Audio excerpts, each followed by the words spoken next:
ஸ்ரீ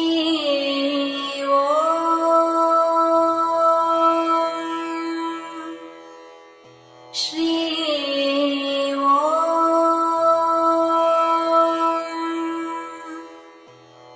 ஸ்ரீ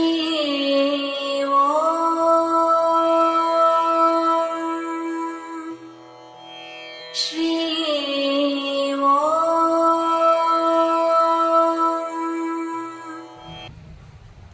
ஸ்ரீயம். நாம் கண்ணன் கதைகள் பார்த்து கொண்டு இருக்கிறோம் அல்லவா?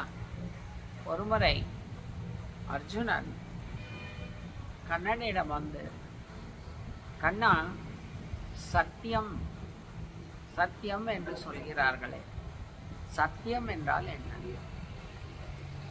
உண்மையா? என்ன சொல்கிறார்கள்? சத்தியம் என்றால் என்ன? கண்ணன் புன்னகைத்தவாறே, சத்தியம் என்பது உண்மையானது. நாம் எதையாவது பார்த்து சொல்கிறோம் என்றால் சத்தியமாகிறது, உண்மையாகிறது. உண்மை பேசுபவன் சத்தியமாக பேசுகிறான் என்று சொல்ல மாட்டான். காரணம், அவன் உண்மையாக நடந்து கொள்பவன் ஆவான். அர்ஜுனா, சத்தியம் என்பது அவ்வளவு சுலபமான வாக்கியம் அல்ல. நீ சத்தியம் செய்து விட்டால் நீ யாருக்கு சத்தியம் செய்கிறாய்? மனிதர்களுக்கா? இல்லை அர்ஜுனா, இயற்கைக்கு செய்கிறாய்.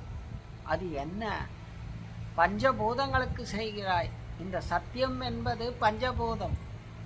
காற்று, நீர், நெருப்பு, ஆகாயம் ஆகிய இந்த பஞ்சபூதங்கள், நிலம், இந்த ஐந்துமாக இருக்கிறது. நீ அவைகளுக்கு சத்தியம் செய்கிறாய். அப்படி செய்தால் நீ உண்மையாக அதற்கு பிரகாரம் நடந்து கொள்ளவில்லை என்றால் அதற்குரிய தண்டனையை நீ நிச்சயம் இந்த இயற்கை உனக்கு தரும், அனுபவிக்கத்தான் செய்வாய்.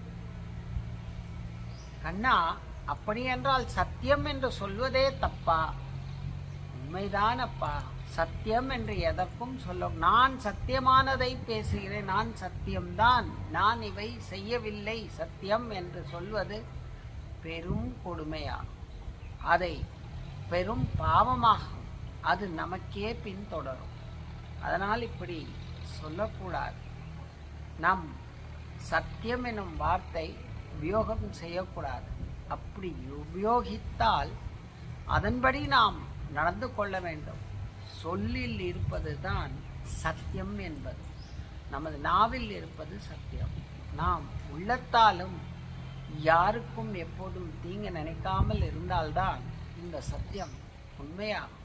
இல்லை என்றால் உள்ளம் ஒன்றும் புறம் ஒன்றும் வைத்து சத்தியம் செய்தால் நிச்சயம் அதற்குரிய தண்டனை அனுபவிக்கத்தான் செய்வார்கள்.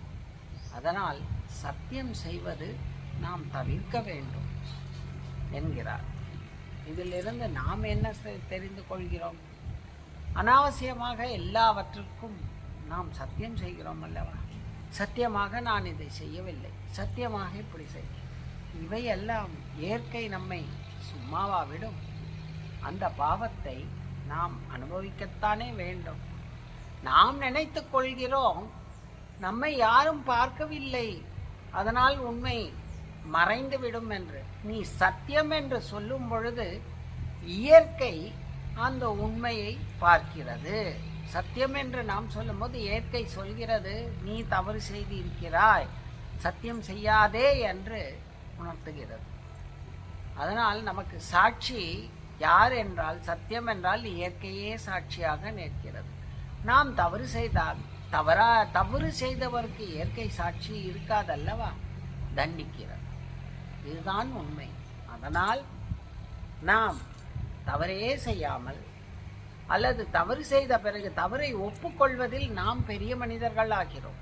ஆனால் தவறை ஒப்புக்கொள்ளாமல் எல்லாவற்றிற்கும் சத்தியம் சொன்னால் நிச்சயம் அதற்குரிய தண்டனை நாம் அனுபவிப்போம். இதுதான் இந்த கண்ணனின் இந்த கதையில் நாம் கற்றுக்கொள்ள வேண்டிய பாடமே. ஸ்ரீராம். श्री